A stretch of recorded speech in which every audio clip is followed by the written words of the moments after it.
صلی اللہ علیہ وآلہ وسلم۔ السلام علیکم ورحمۃ اللہ وبرکاتہ۔ اللہ تعالیٰ نے حضرت آدم علیہ السلام کو پیدا فرمایا تو آپ علیہ السلام نے آنکھ کھولی اور عرش پر محمد مصطفیٰ صلی اللہ علیہ وآلہ وسلم کا نام اس میں گرامی لکھا دیکھا۔ عرض کی، یا باری تعالیٰ، تیرے نزدیک کوئی مجھ سے بھی زیادہ عزت والا ہے؟ اللہ تعالیٰ نے فرمایا، اس نام والا پیارا حبیب جو تیری اولاد میں سے ہوگا وہ میرے نزدیک تجھ سے بھی زیادہ مکرم ہوگا۔ اے پیارے آدم، اگر میرا حبیب جس کا یہ نام مبارک ہے نہ ہوتا تو میں آسمان پیدا نہ کرتا، نہ ہی میں زمین اور جنت دوزخ پیدا کرتا۔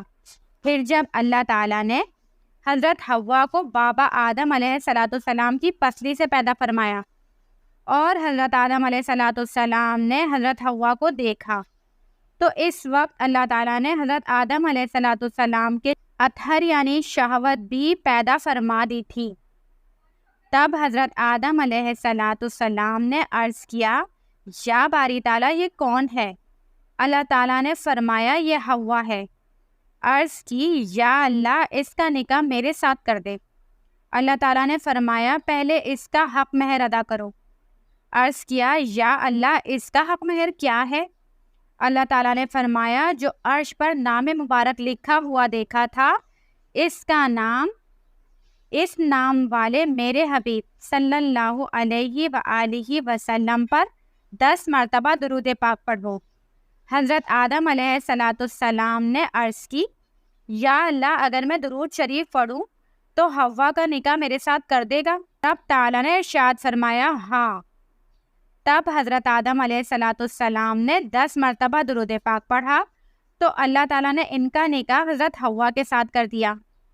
بس حضرت حوا کا حق مہر حبیب خدا صلی اللہ علیہ وآلہ وسلم پر درود شریف ہے۔ قیامت کے دن حضرت آدم علیہ السلام عرش کے وسیع میدان میں ٹھہرے ہوئے ہوں گے، گویا کہ ایک طویل کھجور درخت کے مانند اپنی اولاد میں سے ہر ایک شخص کو دیکھ رہے ہوں گے جو جہنم میں جا رہا ہوگا۔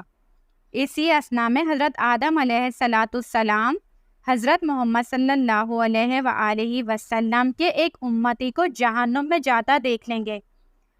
تب حضرت آدم علیہ السلام پکاریں گے، یا احمد صلی اللہ علیہ وسلم، یا احمد صلی اللہ علیہ وسلم، آپ کا فلاں امتی دوزخ میں لے جایا جا رہا ہے۔ بس حضور صلی اللہ علیہ وآلہ وسلم چستی کے ساتھ تیز تیز فرشتوں کے پیچھے چلیں گے اور کہیں گے، اے میرے رب، یہ فرشتہ دو، ٹھہرو۔ وہ کہیں گے، ہم سخت فرشتے ہیں جس کا حکم ہمیں رب تعالیٰ نے دیا ہے، ہم اس کی نافرمانی نہیں کرتے۔ حضور صلی اللہ علیہ وآلہ وسلم فرشتوں کو جواب سن کر اپنی داڑھی مبارک بائیں ہاتھ سے پکڑیں گے اور عرش کی طرف اشارہ کر کے کہیں گے، اے میرے رب، کیا تو نے وعدہ نہیں فرمایا کہ تو مجھے اپنے امت کے بارے میں رسوا نہ کرے گا؟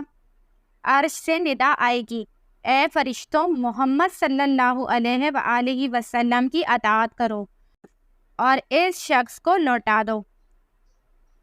پھر میں اپنی جیب سے ایک سفید کاغذ انگلی کی پور کے برابر نکالوں گا اور دائیں میزان کے پلے میں ڈال دوں گا اور کہوں گا، بسم اللہ۔ بس وہ نیکیوں والا پلڑا برائیوں والے پلڑے سے بھاری ہوگا۔ آواز آئی، خوش بخت ہے، سعادت یافتہ ہو گیا، نجات پا گیا، اس کا میزان بھاری ہو گیا، اسے جنت میں لے جاؤ۔ تب وہ شخص کہے گا، اے میرے فرشتوں، ٹھہرو، میں اس آدمی سے بات تو کر لوں جو اپنے رب کے حضور بڑی کرامت رکھتا ہے۔ وہ کہے گا، میرے ماں باپ آپ پر قربان ہوں، آپ کی شکل مبارک کتنی خوبصورت ہے، آپ نے میری لغزشوں کو معاف فرما دیا ہے اور میرے آنسوؤں پر رحم فرمایا، آپ کون ہیں؟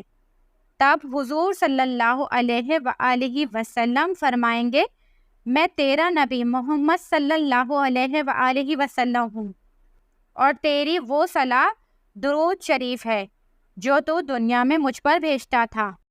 بس آج میں نے تجھے پورا پورا نفع پہنچا دیا ہے جتنا کہ تجھے اس کی ضرورت تھی۔ سبحان اللہ۔